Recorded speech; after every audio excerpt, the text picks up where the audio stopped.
Hello, and welcome to a series where I read short, spooky stories.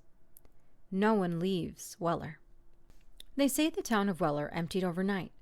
One day it was alive, porch lights glowing, kids on bikes, dogs barking down the dusty streets, and the next, it was just gone. No warning, no bodies.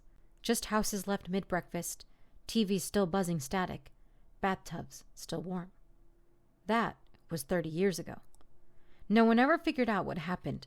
People tried, reporters, historians, even a few YouTubers looking for clicks. But Weller never gave up its story, and eventually everyone stopped asking.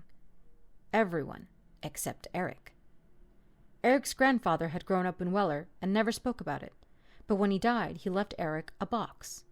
Old maps, photographs, and a note with just 4 words. Do not go back. Eric did the opposite. He drove in on a gray October afternoon, passing the weathered welcome sign hanging in a single chain. Welcome to Weller, estimated 1891. Below it, someone had spray painted, You'll stay too. The streets were eerily intact. No overgrowth, no crumbling buildings, just stillness. The kind that presses in on your ears and makes your heartbeat sound too loud. He parked near the town square. The grocery store still had produce in the windows, browned and rubbery, but there. A cafe's chalkboard listed the soup of the day, creamy tomato. The wind didn't blow, leaves didn't rustle. No birds, no bugs, just that silence. Eric stepped inside the diner first. Dust covered every surface. A half-finished cup of coffee sat on the counter, still full. No mold, no spoilage. Time hadn't moved here.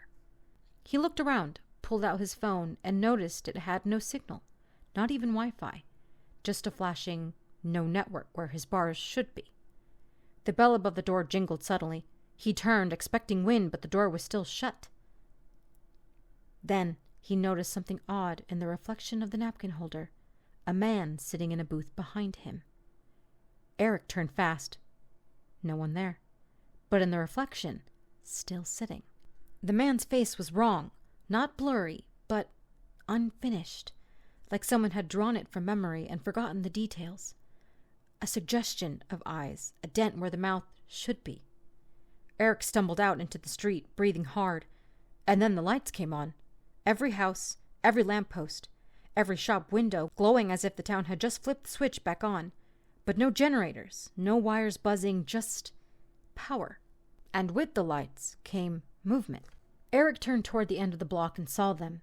Figures, dozens of them, stepping out of homes, shops, shadows, moving in perfect silence, not running, not attacking, just walking toward him, smiling. Some were missing teeth. Others had eyes like glass beads.